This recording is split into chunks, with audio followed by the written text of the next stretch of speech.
Hey, what's up? Let's go ahead and talk about what's going on in this new collab we have going. It's the second version of the Attack on Titan collab. So, what I want to do today is kind of discuss how I feel about the banners in this collab and the event itself and give it an overall rating. We're just going to give it a score of 1 to 10 and kind of like, I'll tell you why I feel the way I feel about it. So we'll go ahead and start with the banners. Now, as far as the gacha itself, I don't really have any comments to say like I did the last time. This is your typical 2 week, banner. Like 1 week you have one character, an arc, and then the next week you have one character, one arc. We don't necessarily need to combine pity for that, so no big deal. I think it's fine the way it is in the standard way we do it. I haven't done any polls on these gacha banners at all, mainly because I'm just not interested in this particular anime. I don't really care for Attack on Titan, so I'm not really going to invest in it. But I do think it's good for those who are fans of the anime. As far as the characters themselves and the arcs, let's go ahead and start with Mikasa. So, with Mikasa, she's basically a fire damage unit, I believe. And something to know about her is that she does get some bonuses if she equips either a machine or a sword. I think if she equips a sword in one of her traits, she gets an extra damage buff. If she gets a machine equipped, she gets some extra crit rate. If I personally were to pull for her, I would probably give her the machine. Obviously, I'm a crit rate kind of guy, so that would be my preference. But she seems to be pretty good. I think that they built her a little tankier than they used to, like in the original build.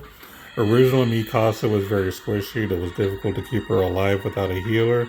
But this character, from what I've seen of the skills and traits, she seems to be able to have more survivability. She even has a little potential in PvP type scenarios, but I don't know because I'm not pulling for her. But just on paper, she seems like she has a lot of potential. So I'm sure somebody will put her together one day and throw her in and see what happens.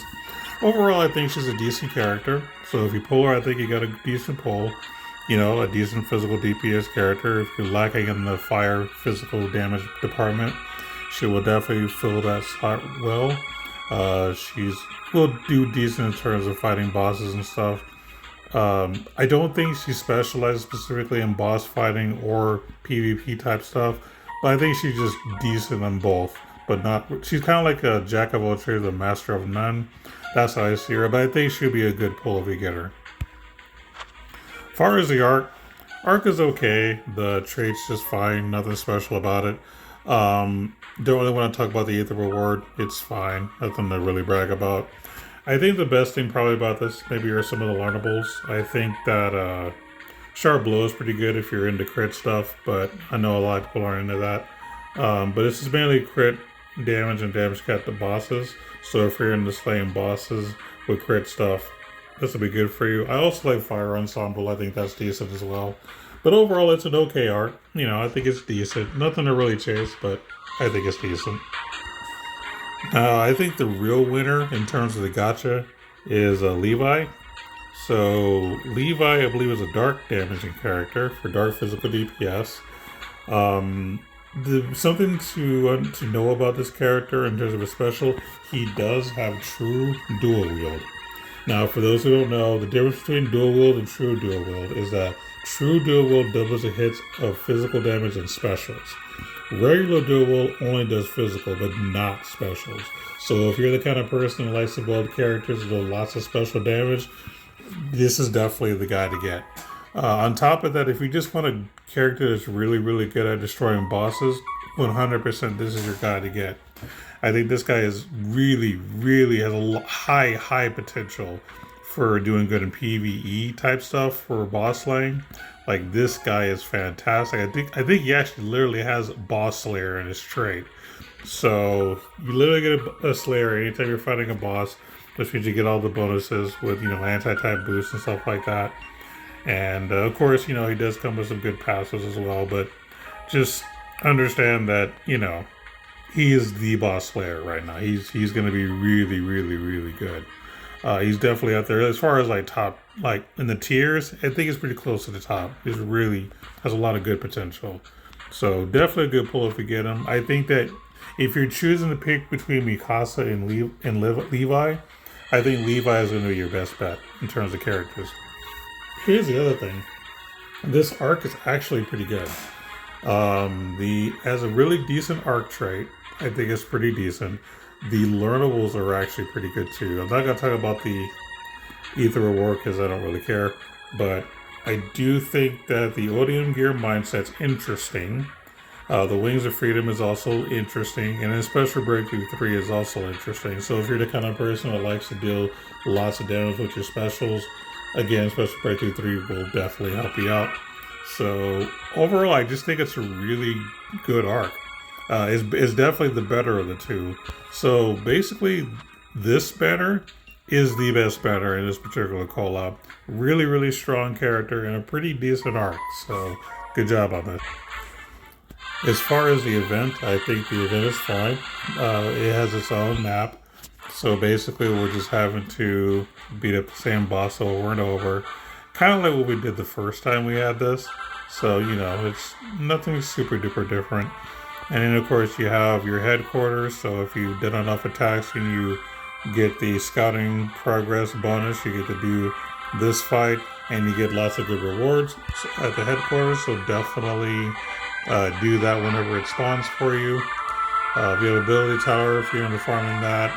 Special training grounds if you need to build up your characters. And then Lumberbreaker Field for your Godforge stuff. Not too bad. There is the once a day Sun Vessel Castle fight. So be sure you're doing that every day. And then there is a ranking.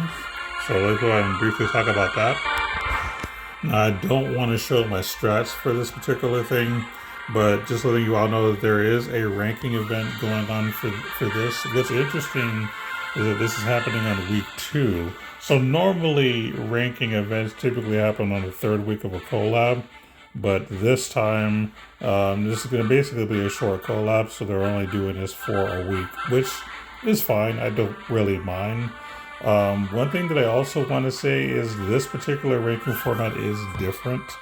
So typically you're just doing like a speed run for time trial. This one is going to be similar to the ranking we had for the Valkyrie profile slash what was it called, Star Ocean collab combination we had. Basically you have certain objectives you have to do in separate fights to get the highest amount of points for each fight. It was basically like a puzzle fight is basically what it is, and you have like certain ones you get to do. The higher points you can get, the better. So rather than just mindlessly try to, you know, spam skills and get the best time, you actually put some thought into this. I'm going to be honest with you, I like this ranking format a lot better than your typical time trial. So I'm very, very happy and pleased that they did this, and I hope that they continue to do this going forward. I think this is a really, really cool, awesome and fun way to do ranking. So good job, Adis, for, you know, allowing us to participate in a ranking event like this. I've been wanting to see like different types of ranking rather than just the same old speedrunning stuff. So this is definitely my preferred thing. Love it. Keep it up. You get all the kudos in the world for it. So lots of props. Oh, and one more thing I forgot to mention about the ranking. So you can change the difficulty of each level you're doing, because basically the higher the difficulty, the more points you can potentially score. So that can potentially help you in getting a better score, which means a better rank. So really good ranking event. But either way, overall, I'm gonna say this event just in general, I would give it a solid 8 out of 10. 8 is a pretty good score. So even though I'm not super hot in the event itself, I think the ranking part of it is like one of the best type of ranking we've ever had. So that shoots up the score a lot. Also, I think the gacha was really good too. I think both characters are pretty good. They're definitely characters if I was actually wanting to spend my crystals on, I would be very happy to have both of those characters. And I also think the arcs are also decent too. I think the learnables are all at least interesting, if nothing else. It will help you build your account no matter what kind of playstyle you have. If you like doing special damage, they have something for it. If you like crit builds, they have something for it. Like, it's just lots of good variety in both those arcs as far as learnables.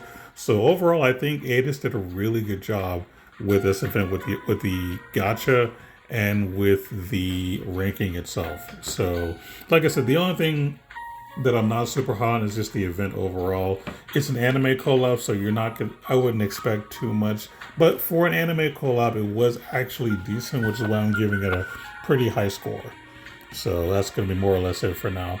I'm not going to talk about the paid gear, by the way. I don't even buy paid gear for the most part in these events most of the time anymore. I mainly just do the battle pass at this point, or whatever it's called, the LC pass. But I'm sure Mobile Gamers Unite is probably making a video talking about it eventually, which, by the way, speaking of Mobile Gamers Unite, I forgot to mention that both of the characters on the gacha do have some form of flinch proof, and anyone that knows Mobile Gamers Unite knows that he's obsessed with flinch proof. I can't even say the word, but he's obsessed with it, so I'm sure he loves both characters just for that alone. Now, obviously, you have to have certain conditions in order to unlock the flinch proof in each character, but they do both have it, so if you're into that kind of stuff too, those characters will be good for it. Also good for backstab, so definitely something to consider. Again, just overall really good banners, a decent event. So good job, Adis. That's going to be all for now. Take care.